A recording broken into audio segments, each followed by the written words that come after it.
Good morning, early explorers. I hope you guys are having a great day.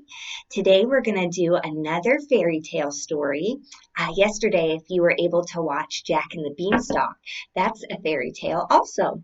And fairy tales are fun because some parts in the story are true and some parts are not true. They're not real. They couldn't really happen in real life. So let's talk a little bit about Jack and the Beanstalk. If you had a chance to watch that, let's think about things in the story that could be true, that would really happen in real life. So, in the story, there was Jack, a little boy. Could there be little boys? Yeah, so that could really happen. And he had a mom, right? So that could happen. He had a mom, and they had a cow. Cows are real, right? But then there were some magic beans. Now, do we have magic beans? No, that's not really real, huh? They couldn't magically turn into a big, huge vine that Jack was able to climb. So magic beans are something that wouldn't be real, not that that could really happen in real life. And once Jack climbed up that beanstalk, he also found something at the top of that beanstalk. It was big and huge and mean. Do you remember what it was? A giant. Yeah, are giants real? No, giants aren't real either. And up there with the giants, there was a goose that did something special. Now, is a goose real? Yeah, those are real. We have those, right? But the goose laid a special type of egg. Do you remember what color of egg the goose laid? Yeah, it was gold, right? It laid a golden egg. Is that the color of the eggs that geese normally lay? No, they're usually just kind of a whitish, right? They're not real gold. And then there's a harp up there that could talk and sing. Does that really happen? No, that couldn't really happen either. So some of the things in Jack and the Beanstalk were real, could really happen, but some of the things could not really happen, right? So in our story today, we are going to do Little Red Riding Hood.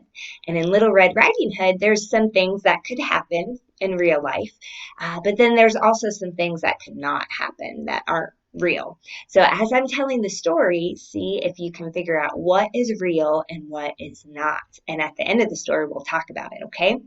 And instead of a book today, I don't actually have the book, but I have some props and they are going to help me tell the story to you. Okay?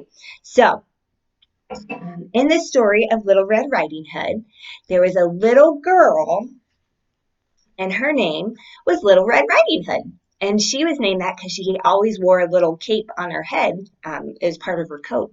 So that's why they called her Little Red Riding Hood. Well, one day, Little Red Riding Hood's mother told her that she needed to take some food to her grandma because her grandma wasn't feeling good. So her mom gave her some muffins and she told Little Red Riding Hood, take these to your grandmother so she can feel better. But as you go to your grandma's house, be sure not to stop at any point and don't talk to any strangers. Go straight to grandma's house and that's all. So Little Red Riding Hood said that she would do that. So she left home and she started walking, and it was kind of a long way. She actually had to walk through a big, dark forest. A forest is something that's full of trees. Trees are all around. So as Little Red Riding Hood was walking through the forest, there was something that came to see her. It was a big, bad wolf. Well, the wolf saw Little Red Riding Hood and he thought that she looked yummy to eat. But he didn't eat her yet. He saw her and he said, Little Red Riding Hood, where are you going and what are you doing? She said, I'm taking these muffins to my grandma's house. She's not feeling good today. And the wolf thought, wouldn't it be nice to take Grandma some flowers also? Little Red Riding Hood thought, yeah, that would be a great idea. So she stopped and she started to pick some flowers. And as she was picking the flowers, the wolf ran ahead of Little Red Riding Hood to get to Grandmother's house before Little Red Riding Hood could get there.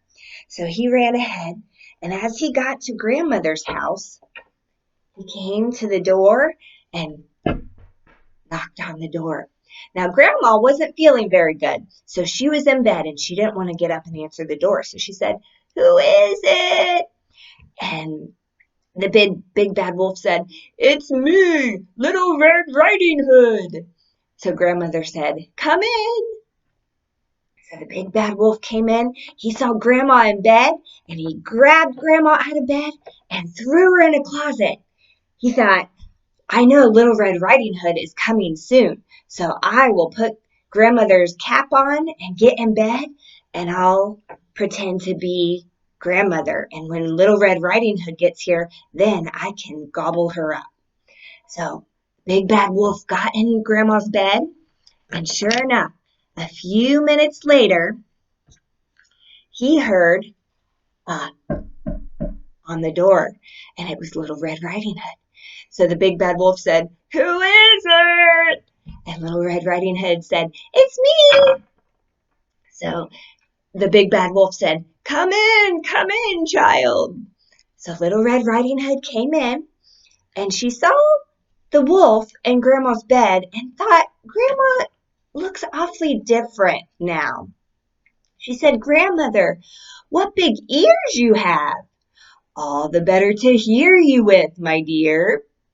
"Well, Grandmother, what big eyes you have." "All the better to see you with," the wolf said. "Grandmother, what big teeth you have." "All the better to eat you with," said the wolf, and he jumped out of bed.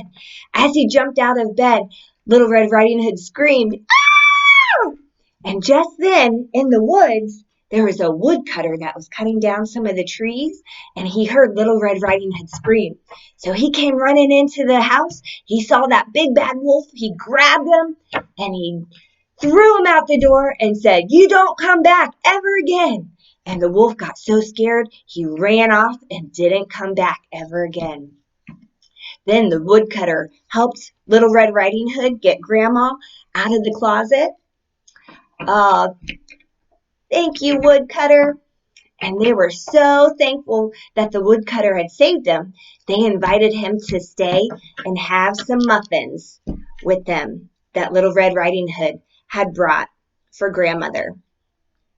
And Little Red Riding Hood knew that it was not a good choice to stop and talk to that wolf. So she decided never again would she talk to strangers anywhere that she was going. The end. So what do you think of my story? Were there some things in it that you thought could really happen? And did you think of the things that could not really happen? All right, let's go back. So in the beginning, there's Little Red Riding Hood and her mom. Do you think those characters could be real? Yeah, they could be real. And then Little Red Riding Hood, as she was walking to Grandmother's house. Oh, and is grandmother real? Yeah, a lot of us have grandmas. Um, as Little Red Riding Hood was walking to Grandma's house, though, she met somebody. And what character did she meet? Do you remember? The big bad wolf. Yeah. Now, do wolves really talk? No, wolves don't really talk. So that's something that isn't real in the story. And then when Little Red Riding Hood gets to Grandmother's house, or when the wolf gets to Grandmother's house, and then he takes Grandma out of her bed and puts her in the closet, do you think that would be real? No, because wolves don't really have hands like humans, right? So they couldn't really take a human out of bed or do anything like that. And Little Red Riding Hood, when she got there and she saw the wolf in bed, do you think she would realize that that wasn't grandmother, but that it was really a wolf? I think so too. And again, wolves can't talk, so he couldn't talk back to her. But the story is fun just to to listen to and to talk about and just to think about the funny things that really could happen. Do you ever do that? Do you ever tell stories that some parts are true, but maybe other parts couldn't really happen? Yeah, it's fun to imagine, right? And use our imagination and think about things that could happen and then maybe things that could not happen. Well, that's all for today, and I will send some more links for things that you guys can do at home with your families. So I hope you guys are having a great day, and I hope that maybe you could think of your own fairy tale, or if you have some props at home, maybe you could even retell this story to somebody in your family today, too. All right, I miss you guys, and I hope you're doing great. I can't wait to see all of your faces soon. Bye.